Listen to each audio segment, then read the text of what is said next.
Have you ever been in a situation where you just thought, oh my God, what the hell am I doing here? And why is this happening to me right now? Well, the woman in this story is in that exact situation.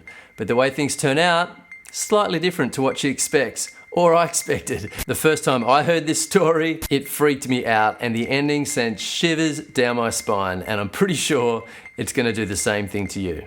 Hey guys, welcome to Bent Planet, where I tell you true tales of humans in abnormal predicaments. Tales that will twist your mind. And this story is no exception. All right, get comfortable.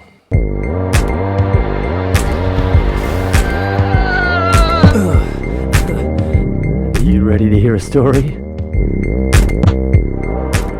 So this story is set back in the early 2000s, where a young woman, Susan, would work in the city, and as soon as she finished work each day, she would jump straight on the train and head home because she lived out west. And along that train line, it was pretty dodgy at night. Those train platforms and the train itself could attract some pretty sketchy characters. So you generally didn't want to be heading home too late at night on your own. I personally grew up in the Blue Mountains, which is out along that same train line, and as a teenager I got beaten up twice on train stations or in the car parks near train stations, so I can testify to the fact that back then there used to be a lot of dodgy characters looking for a fight, wanting to steal your wallet. There were just a lot of homeboy style gang members that loved proving how tough they were and wanted to beat you up to prove how much affection they had for the small patch of concrete that they grew up in.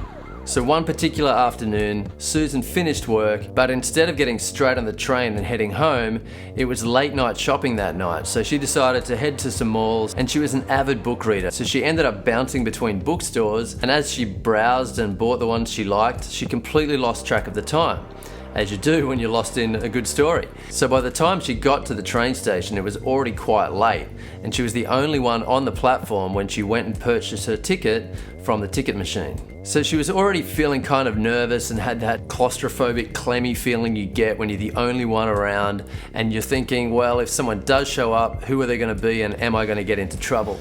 So when the next train arrived, the two doors open and she steps into the carriage, and she steps into that area that's built to contain a lot of people that are standing up. And you have two seats running along either side of the walls that face in towards each other.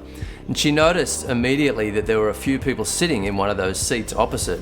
So she stepped in to her left and sat down in the first available space in front of those people, and thinks to herself, well, I'll be safer sitting here with people around rather than go downstairs or upstairs to the more private seating areas. So once she sits down, she glances up to see who she's sitting near, kind of expecting to smile acknowledgement when they notice her.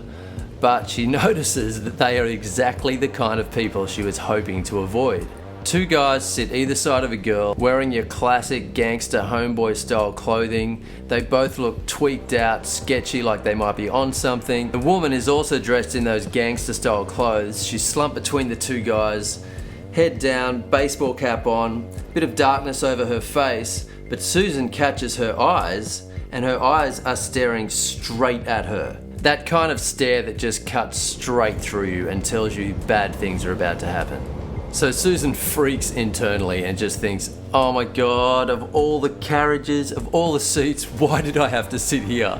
Then she just nervously shuffles herself around, doesn't want to make eye contact again, but you can't help yourself when you're in that situation. So she glances back up again. Of course, the woman is still staring directly at her.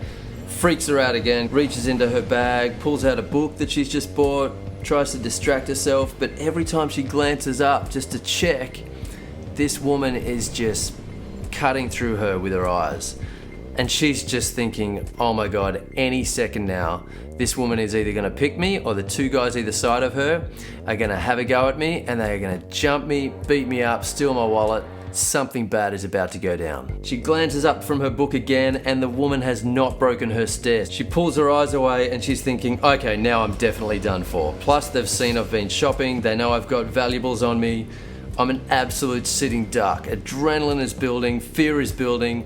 She's just waiting any second now, the girl's gonna lean forward and start the problem. But just as the sweat is starting to build up and trickle down her back, the train starts slowing down as it comes into a platform. The air fills with the smell of brake fluid, and as it pulls up and the doors open, she turns around to see a ticket collector get on the train. So although the nightmare and the tension is kind of broken for a moment, and Susan is relieved to see someone else get on the train, these guys haven't actually done anything wrong. So she just reaches for a ticket and shows the ticket collector. He takes her ticket, looks at it for a moment, and then says to her, Miss, I'm sorry, this is not a valid ticket. She looks at him and she says, well, it must be a valid ticket. I literally just bought it before I got on the train. He looks at it again, looks back at her and says, no, I'm sorry, miss, this is not a valid ticket, so you're gonna have to vacate the train. Susan starts spinning out, defending her actions and saying, I just bought it at a ticket machine on the station, so it's not my fault if it's not valid, the ticket machine must be broken. At this point, the ticket collector breathes out a sigh of frustration and then says again, no, miss, this is not a valid ticket and I need you to vacate the train.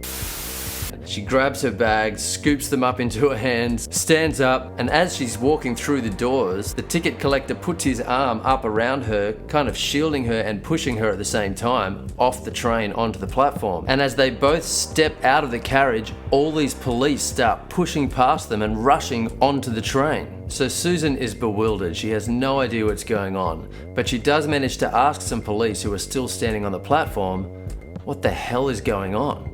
So the police explained that earlier at a station before Susan's, two men were caught on security camera dragging a dead body onto the train.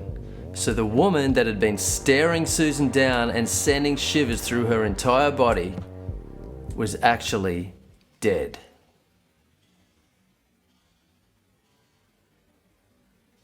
Alright guys, that's going to do it for today's story. If you enjoyed it, please hit the like button, hit the subscribe, I'll keep telling you stories. That's it from Ben Planet. Until the next story, see you later.